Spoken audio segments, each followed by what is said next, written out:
Olá, graça e a paz do Senhor Jesus. Seja muito bem-vindo, muito bem-vinda à live de quinta-feira. Perdas corajosas. Esse é o tema da nossa live, porque nós vamos continuar nos aprofundando naquilo que o Senhor falou conosco no último domingo. Palavra tão abençoadora, tão edificante, que nos ajuda a viver dias extraordinários. Estamos vivendo dias extraordinários. Desde já, eu te convido a deixar aí o seu comentário, ou quem sabe alguma dúvida, né, alguma pergunta que você tenha, né?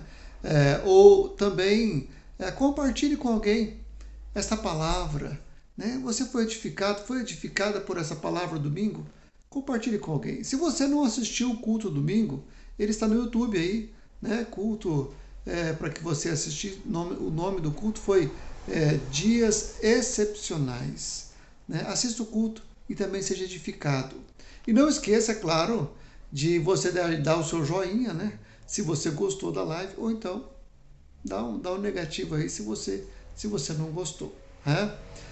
Queria te convidar nesta hora para ver uma série de imagens sobre alguns gols feitos de maneira extraordinária, excepcionais, né?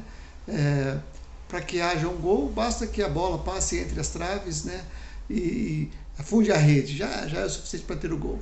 Mas às vezes os jogadores fazem gols que poderiam ser feitos de maneiras comuns, de maneira extraordinária. Acompanhe aí essa série são 5 gols apenas, rapidinho, feitos de maneiras excepcionais. Argentino. Perde a bola. Contra-ataque. Di Maria recebeu o lançamento, entortou George. A do argentino é Di Maria. Needed some relief, thinking should I start smoking? But what with that solve a ship choking and like breathing, biting on my own tongue, it's like teeth. Se va para el gol Tevez, Caleri o Tevez, Tevez no, Caleri, Cantaro, Ramona, sí, Diego de Ramona, gol.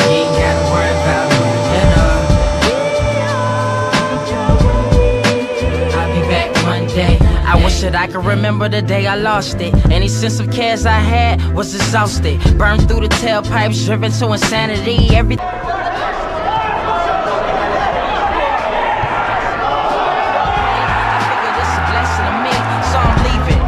My balloons, there they go. I'm gone for now, and I see you soon. So you ain't gotta worry about me at all.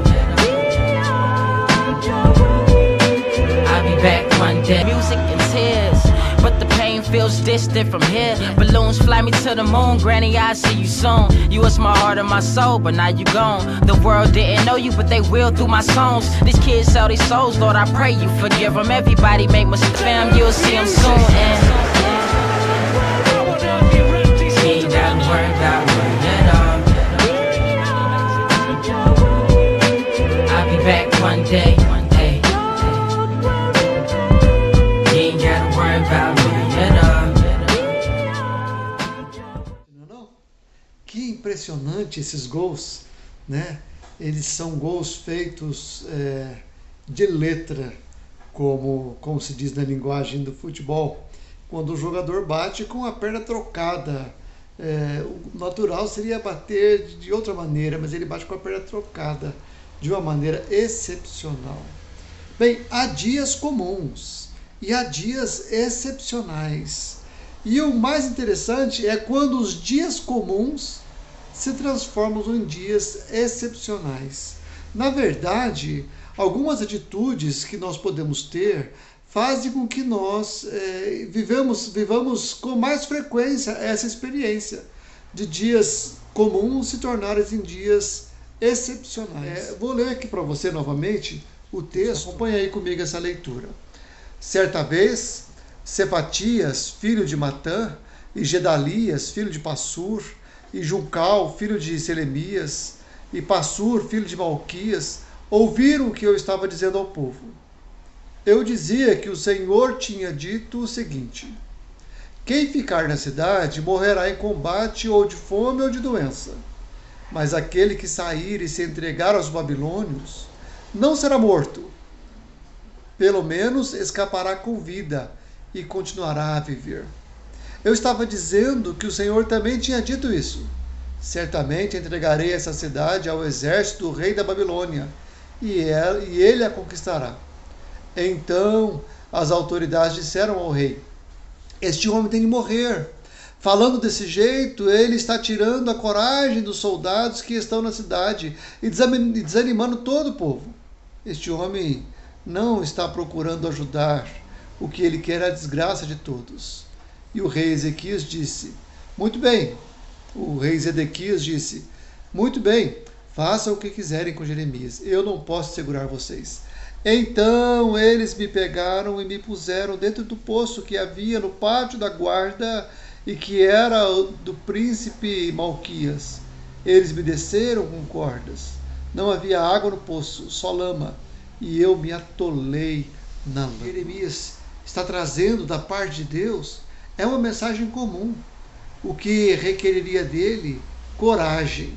E o que é incomum nessa mensagem é que para que as pessoas preservassem a vida, elas deveriam aceitar que naquele momento eles deveriam se render ao rei da Babilônia. Naquele momento eles deveriam se tornar escravos. Eles iam perder a liberdade, iam perder os seus bens, iam perder as suas propriedades, mas iam preservar a vida. Então, é por isso que o tema dessa live de hoje é perdas corajosas. Porque algumas perdas são necessárias para nós preservarmos aquilo que é o principal.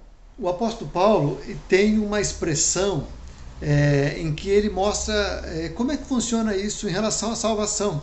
Veja só o que ele diz em Filipenses capítulo 3, a partir do versículo 5, ele diz assim: fui circuncidado quando ainda tinha 8 dias de vida. Sou israelita de nascimento, da tribo de Benjamim, de sangue hebreu. Quanto à prática da lei, eu era fariseu, e era tão fanático que perseguia a igreja. Quanto ao cumprimento da vontade de Deus por meio da obediência da lei, ninguém podia me acusar de nada. No passado, todas essas coisas valiam muito para mim, mas agora, por causa de Cristo, considero que não tem nenhum valor. E não somente essas coisas, mas considero tudo uma completa perda, comparado com aquilo que tem muito mais valor. Isto é, conhecer completamente a Cristo Jesus, o meu Senhor. Eu joguei tudo fora, como se fosse lixo, a fim de poder ganhar a Cristo e estar unido com Ele. Que impressionante! Hein? Ele está dizendo assim: a minha experiência religiosa, né, todo aquele comprometimento, todos os ritos religiosos que eu tive, fui circuncidado, eu era da tribo de Benjamim, eu era fariseu, eu era zeloso no cumprimento da lei. Quando ele conhece a Cristo, Cristo se torna para ele o que é principal. E ele fala assim: tudo isso não tem valor para mim. Não tem valor, porque aquilo que é o principal faz com que essas coisas fiquem sem importância. Eu considero tudo como perda. Então, são perdas que, na verdade, nós ganhamos, né? E o que é que ele ganha? O que é que se torna principal na vida do apóstolo Paulo? Conhecer a Cristo. Perceba que conhecer é mais do que saber sobre Cristo. É mais do que entendimento intelectual. Conhecer a Cristo é relacionar-se com Ele. Conhecer é ter experiências com Ele. Mais do que aumentar o nível de conhecimento intelectual. Então, muitas vezes nós não permitimos ou não conseguimos transformar dias comuns em dias excepcionais, porque não conseguimos abrir mão de coisas que nos impedem. Não conseguimos considerar como perdidas coisas que acabam nos impedindo, nos distraindo. Às vezes vamos num culto e ficamos preocupados Ai, porque essa roupa aqui está muito velha, porque está faltando um botão, e não sei o que, não sei o que. E aí, ao invés da gente se entregar e ter uma preocupação só com o que é principal, nós ficamos, às vezes, apegados a coisas que nos atrapalham, que não nos ajudam, que não nos liberam, que distraem a nossa atenção, que roubam a nossa atenção, o nosso coração, a nossa afeição. Nós temos que considerar isso como perda. Eu perco tudo. Nada é importante diante da excelência, da beleza de conhecer a Cristo e de estar completamente unido com Ele. O apóstolo Paulo diz: tudo isso eu considero como perda, como lixo. Principalmente em dias excepcionais, em dias em que coisas estão acontecendo ao nosso redor. Nós precisamos de aprender isso. Aprender a lidar com perdas, a aceitar perdas periféricas, para preservarmos o que é principal. A pergunta é: e o que é central na nossa vida? O que é mais importante? Qual é a principal coisa que alguém pode fazer com a sua vida, ou na sua vida, na sua existência?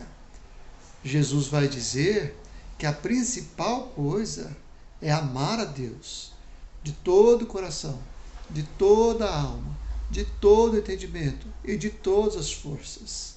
Esta manhã, enquanto eu estava orando e mais uma vez repetindo esse versículo para mim mesmo, lembrando dessa verdade, o Senhor me trouxe um novo entendimento, um entendimento mais profundo sobre essa verdade, através de algumas perguntas para você fazer a si mesmo. Quando nós falamos em amar ao Senhor de todo o coração, a pergunta que devemos fazer é: eu busco o Senhor porque isso me dá prazer, ou faço por obrigação, porque é um dever? Eu anseio, eu tenho desejo de buscar o Senhor, de falar com Deus, de ler a Bíblia, ou faço isso porque sou forçado, porque sou constrangido?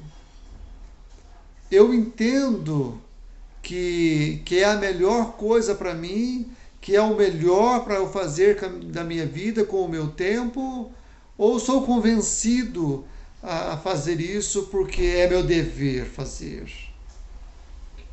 Eu disponho as minhas forças com alegria, eu tenho prazer em gastar as minhas forças, minha energia, ou eu entendo que é um desperdício de tempo, de energia, de capacidade, quando eu faço coisas que me aproximam de Deus? O que é o principal? Qual é a principal coisa a guardar? O que eu vou preservar, deixando as perdas periféricas? O meu amor ao Senhor. A principal coisa a fazer na vida é isso. E aí é que vem o terceiro ponto dessa verdade, que é a coragem para pensar e para ser diferente. Porque quando você diz isso, ou quando você tenta viver a partir desse ponto de vista, encarando como o principal objetivo da vida amar a Deus, você começa a andar na contramão do mundo.